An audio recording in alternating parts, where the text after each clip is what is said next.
சுதந்திர தினத்தன்னைக்கு கொடியேற்றும் போது கொடியை கீழே இருந்து மேலே ஏற்றுவாங்க. இதுவே குடியரசு தினத்தன்னைக்கு கொடியேற்றும் போது கொடியை மேல இருந்து கொடியை மட்டும் பறக்க விடுவாங்க. இந்த விஷயத்தெல்லாம் நோட் பண்ணிருக்கீங்களா? இது எல்லாத்துக்குமே ஒரு ஒரு காரணம் இருக்கு. என்னன்னா நம்ம சுதந்திர தினம்ன்றது நம்ம 200 ஆண்டு காலம் எவ்வளவோ கஷ்டப்பட்டு நம்மளோட பல்வேறு விடுதலை வீரர்கள் நமக்கு விடுதலை வாங்கி கொடுத்துட்டாங்க. அந்த பொன்னான நாளை நம்ம கொண்டாடுறதா இந்த சுதந்திர தினம்ட்டு. ஓகே, நம்ம எல்லாருமே சுதந்திரம் அடைஞ்சாச்சு, அவ்வளவுதான், நம்ம நாடு சுதந்திரம் அடைஞ்சாச்சு, இனிமேட்டு நம்ம எப்படி வேணா வாழலாமா அப்படின்னும் போது நமக்கு ஒரு கேள்வி வருதுல்ல, நம்ம நாடு இனிமேட்டு என்ன பண்றது, யார் நம்மளை ஆட்சி பண்ணுவோம், ஆண்களே போயிட்டாங்க, இதுக்கப்புறம் நம்ம யார் ஆட்சி பண்ணுவோம், நம்ம நாடு என்ன ஆகும், இந்த மாதிரி கேள்வி இருக்குல்ல. அப்ப நம்ம நாட்டை நம்ம என்ன பண்ணணும், ஒரு வழிகாட்டுதெல்லாம் ஃப்ரேம் பண்ணல.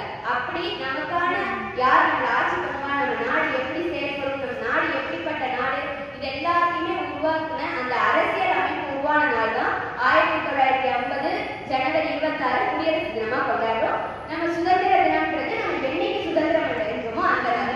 ஓகே, அது ஓகே. அப்ப கொடியை ஏன் நம்ம இந்த மாதிரி பேசுறோம் அப்படின்னா, நம்ம 1947 நம்ம அப்பதான் சுதந்திரம் அடைகிறோம். அதனால இந்த கொடி கீழே இருந்து மேல போகுது. நம்ம இப்பதான் நம்மளோட விடுதலை அடைஞ்சிருக்கோன்றனால மேல போகுது.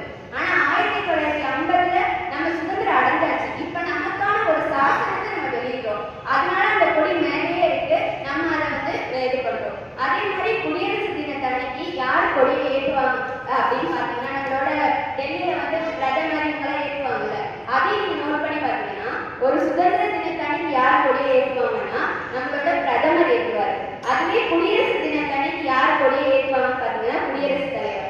ஏன்னா நம்ம சுதந்திரம் அடைஞ்சப்ப நம்ம நாட்டுக்குன்னு சொல்லி யார் தலைவர் அப்படின்லாம் கிடையாது. அதனால அப்ப பிரதமர் ஏற்றுவார்.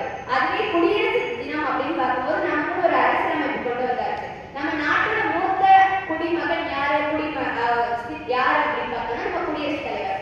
அதனால குடியரசு தினத்தன்னைக்கு குடியரசுத் தலைவர் அவங்க வந்து கொடியேற்றுறாங்க. அதே மாதிரி இன்னொரு ஒரு விஷயத்த சொல்லணும் அப்படின்னா என்னதுன்னா, நம்ம சுதந்திரம் வந்து சும்மாலாம் நமக்கு வந்து கிடையவே கிடையாது. இந்த